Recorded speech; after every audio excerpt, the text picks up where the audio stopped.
I mean, it's just one thing after the next, man.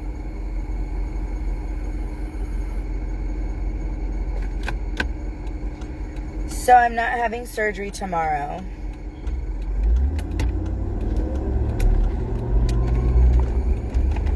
So my EKG came back with something called AV disassociation. So now I had to have a sonogram of my heart.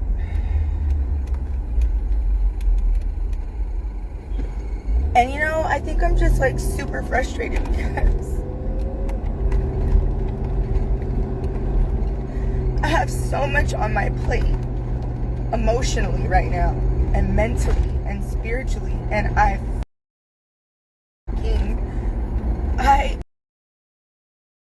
stuck in this body, and I dread getting up every day and having to leave. I don't feel good, like even doing tasks around the house, bro.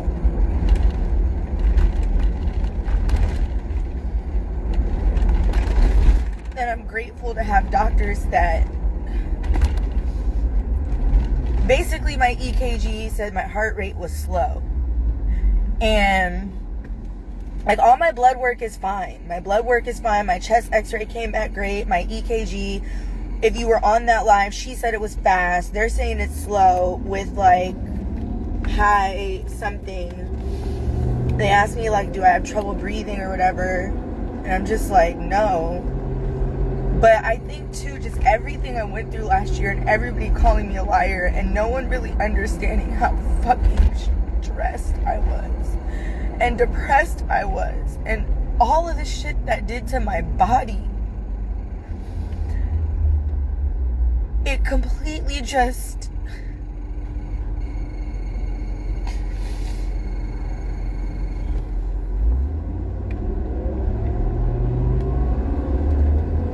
And I was just so looking forward to tomorrow, just starting the healing process, just getting it done.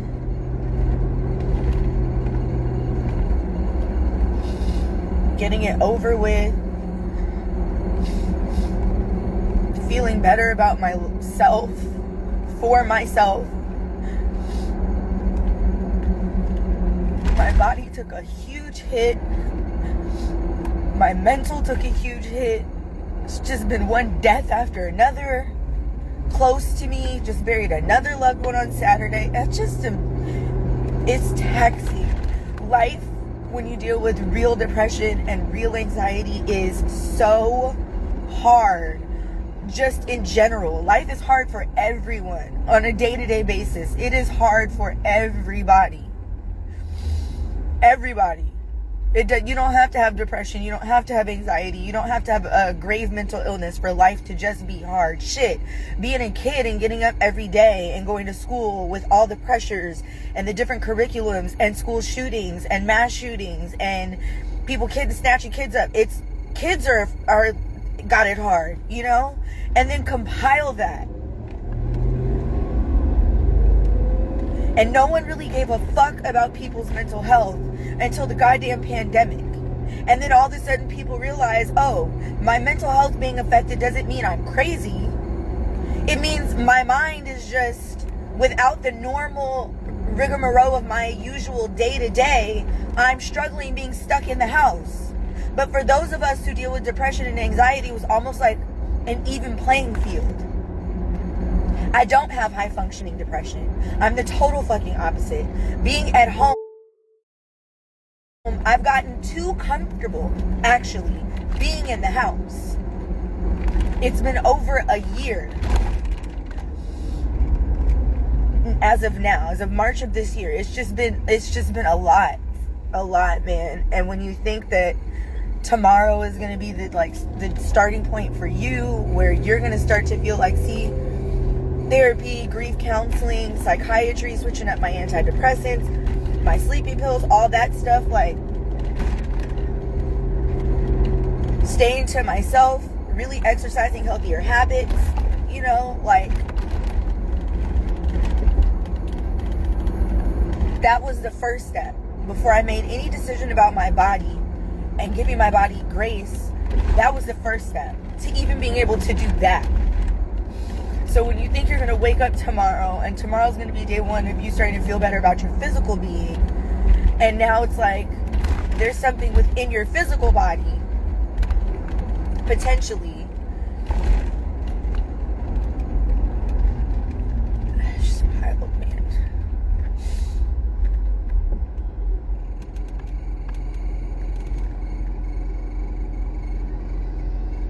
but I'm not crying like, oh my God, I can't lay on the table. It's the potential of a heart issue. That's that's the fuck for me.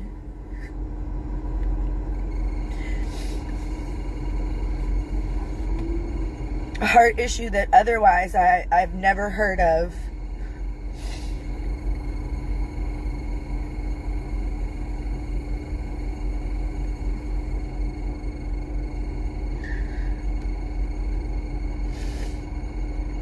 So, I know everyone's going to be asking me, and I don't need to be called a liar and all this other extra shit. And I know that this is a sensitive time. And my heart goes out to DC and his children. I didn't know Jackie, but like her family, his family, her friends. And I hate that I even have to come on here and say this, but we all know I was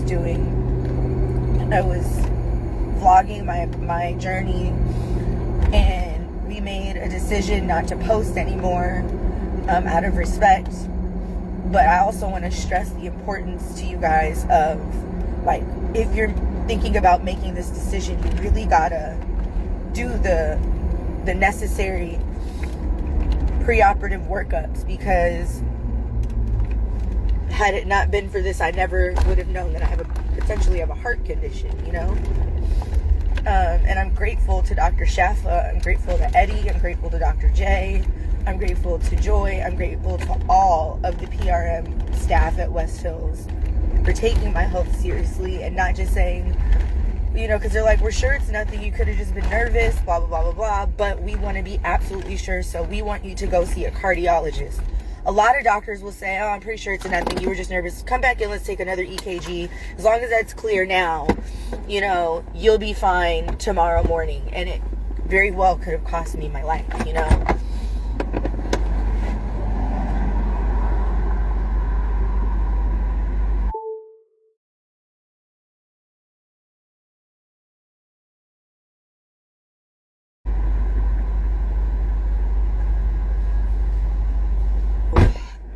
I want to say I'm extremely grateful to them.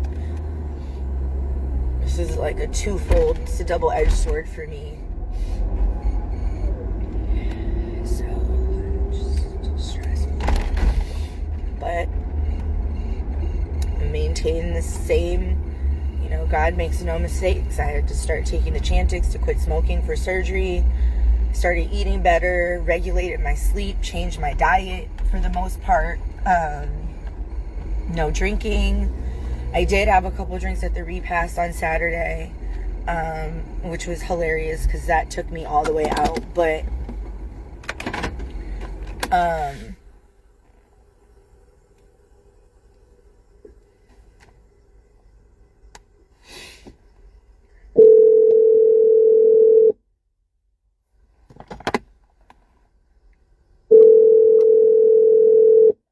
it's just been like a really rough week, and I've really just been like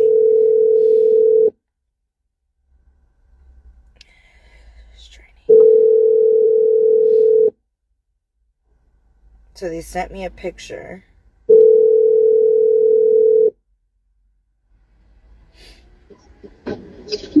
Hello? Hey Cam, I'm at the garage. Alright, coming. Okay, bye. Alright. It's called AV something else. Oh, marked sinus bradycardia with AV dissociation and accelerated junctional rhythm, abnormal EKG. So, yeah.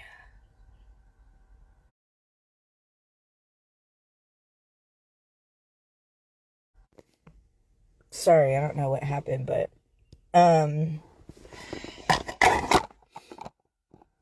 yeah, that's that.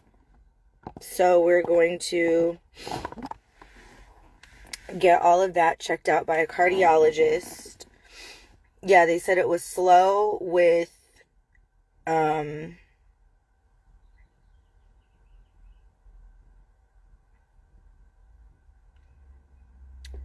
yeah, slow heart rate with like spiked or with fast with a spiked electro something.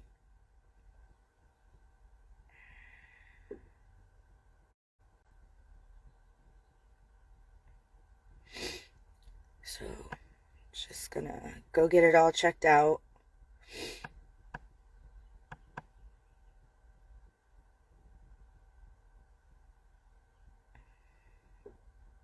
Black seed oil, I have some.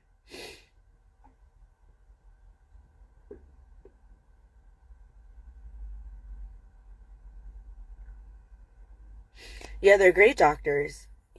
Handled me with great care. They're not they're not I had a feeling when he called me because I haven't heard from them really like since I did all my labs. Like, yes, I've heard from them, so I don't want to sound like that, but like I didn't think there was anything wrong because I hadn't heard. This is my doctor.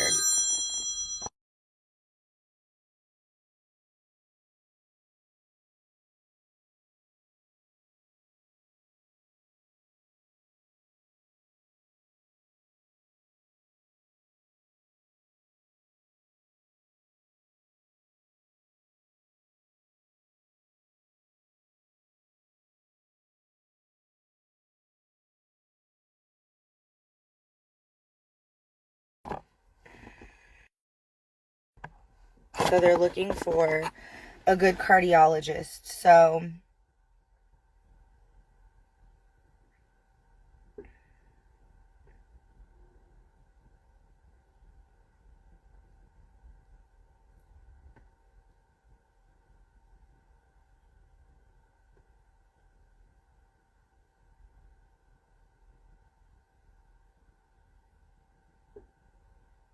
yeah, God definitely intervened. I want to be very clear. Like, I didn't break down in tears because, oh my God, I can't go lay on the table and wake up skinny tomorrow. It's because I can't go lay on the table and wake up skinny tomorrow because there is the potential of a health condition that, had it not been for this, I never would have known about. That's scary. One. Two, I just said I'm grateful for my doctors for choosing not to do the operation tomorrow. Three, mentally, I'll be back, y'all. Hold on.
just because I'm not dying doesn't mean that I'm not allowed to be nervous or afraid because I don't know what it is. No, the doctor described what it is. Anyway, guys, I just had to come let you know that I won't be having this surgery tomorrow. I wanted to let you guys know why. I wanted to encourage. Hold on.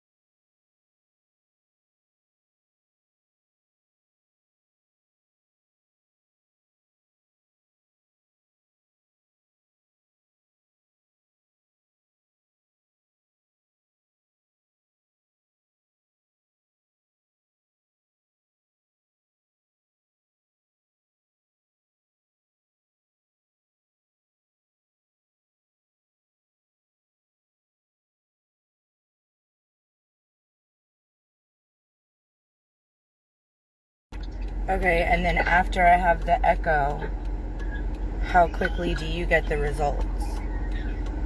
I can talk to him that day. As long as he's happy with everything and everything is good, we could hopefully get you on the schedule for next week. But that's assuming that he's happy with everything and everything is good. Okay? Okay. All right. We'll take it one step at a time. I'll be here with you. It's not anything to be shocked about or scared about. This is why we do this pre-op workup, so that when we do the surgery, we do it correctly. Okay? Okay. All right. I'm going to text you his name. I already texted you his number. Call their office now. Get on the schedule for Monday. Okay. All right. All right. Bye. So there it is. I'm going to be going to Cedars Sinai Monday for my cardiology appointment.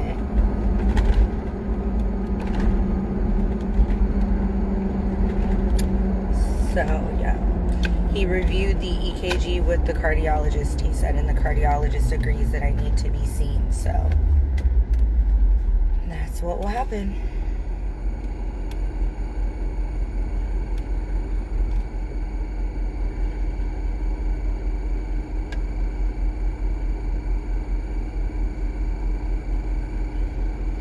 Hire professionals to do what? It doesn't get any more professional than board certified surgeons who've never had fatalities, who do proper preoperative workups, who are able to find things like this and not just dismiss it. Get double, get second and third and fourth opinions and take care of your general health before just saying, let me make you a walking, living Barbie the way you want to look. Like,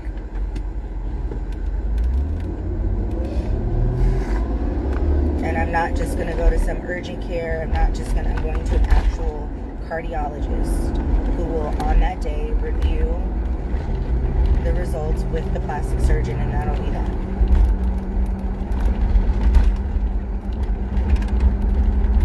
So I'm going to go. I need to go grocery shopping with Cam.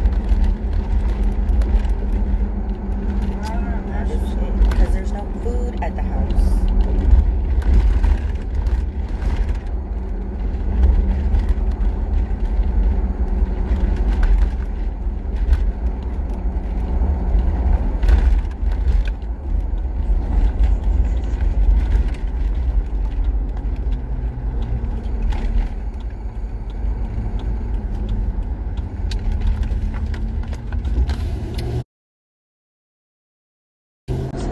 I will talk to you guys later. I need to rearrange my whole schedule now, all the way up until July, which is also stressful.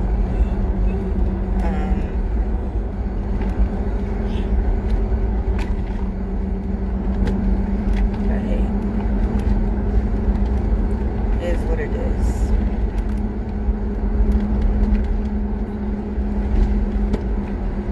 I don't The only reason I'm even live is because I know people are expecting to be able to see my surgery tomorrow, and it's not happening. So my EKG came back irregular for a particular heart condition, and I need to go see a cardiologist for an echo, which is an ultrasound of my heart, which also now means that my entire 4 weeks starting from tomorrow was scheduled around tomorrow. So now I'm going to need to focus on completely rescheduling all of that for the next 4 weeks out. So that's what I'm going to spend the rest of the day doing. I need to get off of here and I need to call the cardiologist and make my appointment. And that's what I'm going to do tonight. The electrician is coming. I have a blown GFI. Lost half my power yesterday. A lot on my plate. But I will keep you guys updated. And again, to anyone considering surgeries, just make sure you guys have board certified surgeons, no fatalities,